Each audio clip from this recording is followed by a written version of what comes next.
Pumunta ako ng Mitsukoshi Bacoor at ito ang motor na aking nasilayan.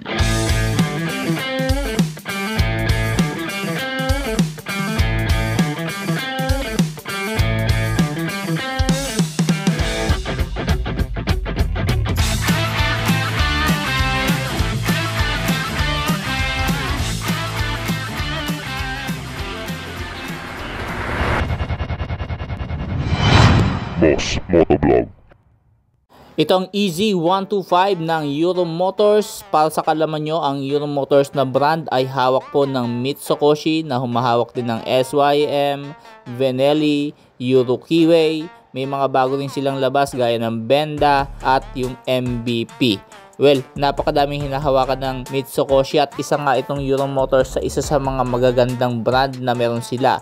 Ito ang pinagmamalaki nilang EZ125 na napakababa lang ng maintenance dahil sa panahon ngayon na puro fuel injected na ang motor ay naglabas po sila ng carburetor type na scooter. Alam mo naman ang advantage ng carburetor over fuel injected, syempre madaling kalikutin ito. Kahit ikaw pwede mong kalikutin ang motor mo pagka medyo nagkaroon ng problema ang makina.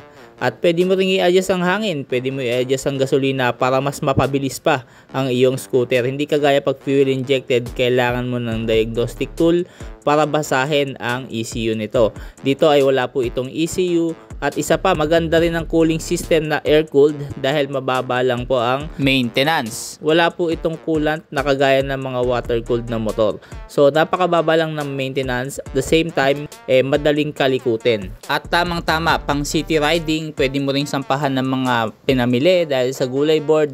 At dito naman sa kanyang susian, integrated na po dyan ang inyong seat opener. Ayan, pwede mong buksan, may under seat compartment siya.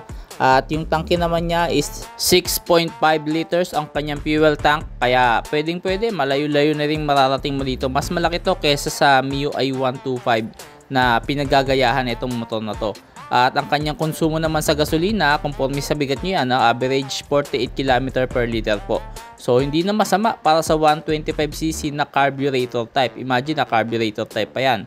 Pero ang maganda sa carburetor, pwede mo kalikutin ng carburetor para mas mapatipid mo siya sa gasolina. Siguro sa ibang video gawa natin to. Idagdag mo pa yung saksakan ng cellphone, USB charger, meron po yan sa may pinakabulsa nyo. Hindi ko lang na videohan dito pero nandyan po siya naka-location. Naka disc brake ang harapang gulong at naka mags na yan at tubeless. Sa likod naman ay drum brake. Meron to na naka 3D emblem bukod dito sa naka-sticker lang itong kulay violet EZ125 na 3D emblem makikita mo. Same price lang din naman pero sa tingin ko mas maganda to kasi medyo may pagka-glittery siya at pagka nasisinagan siya ng araw mapapansin mo nag-iiba yung kanyang kulay. Naghahalong kulay blue tapos nagiging violet tapos may pagka-glittery effect. Ang ganda nito. Ito pa yung isang kulay na black. Maganda rin yan at talagang maangas yung forma nito at pwede mo pang ipa-lower para mas malalong gumanda yung stance nito. Pwede rin sa babae, pwede rin sa mga newbie rider to dahil nga scooter lang. Piga-piga ka lang po ng silinyador.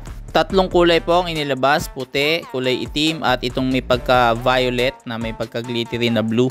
Yan po yung mga kulay na inilabas. At isa pa magandang features nito mga bossing, bukod sa mga ilaw nito LED na pati sa likod, meron pa siyang park brake lock. So tingnan nyo pa paano siya gumagana. Dito sa kaliwang bahagi ng inyong preno, mapapansin nyo, meron siyang parang nakausli sa may prenohan. Ilalak mo lang siya, tapos hindi na iikot yung hulihang gulong. Maganda yan pagka elevated yung pagpaparkingan ng motor nyo. Hindi dadaos-dos pababa yung motor nyo. Stable pa rin siya kahit naka-side stand po ang motor nyo. So napansin nyo, no, hindi gumalaw yung gulong. Tapos ipipreno mo lang siya para ma-disable na yung lock. Ayan. Pag pinaikot mo, aandar na uli siya. Ganun lang kasimple mga bossing. Sa mga buttons na baka basic lang talaga, no? Pero ang maganda rito ng mga bossing, bukod sa high and low beam, left and right signal light, at busina sa kaliwa, dito sa kanan mga bossing meron siyang on and off ng ilaw nyo. Sa Mio kasi always on lang po, wala po siyang toggle na kagaya niyan. Pwede mong i-on, pwede mong i-off ang ilaw. So dito maganda. Kung kukunin mo naman yung motor na to, abe hindi ka na rin lugi dito, no?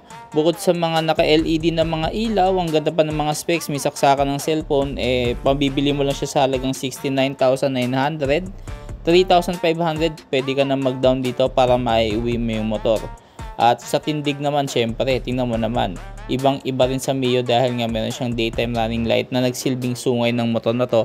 Kumbaga nagpa-distinct, napaka-sharp ng kanyang front face.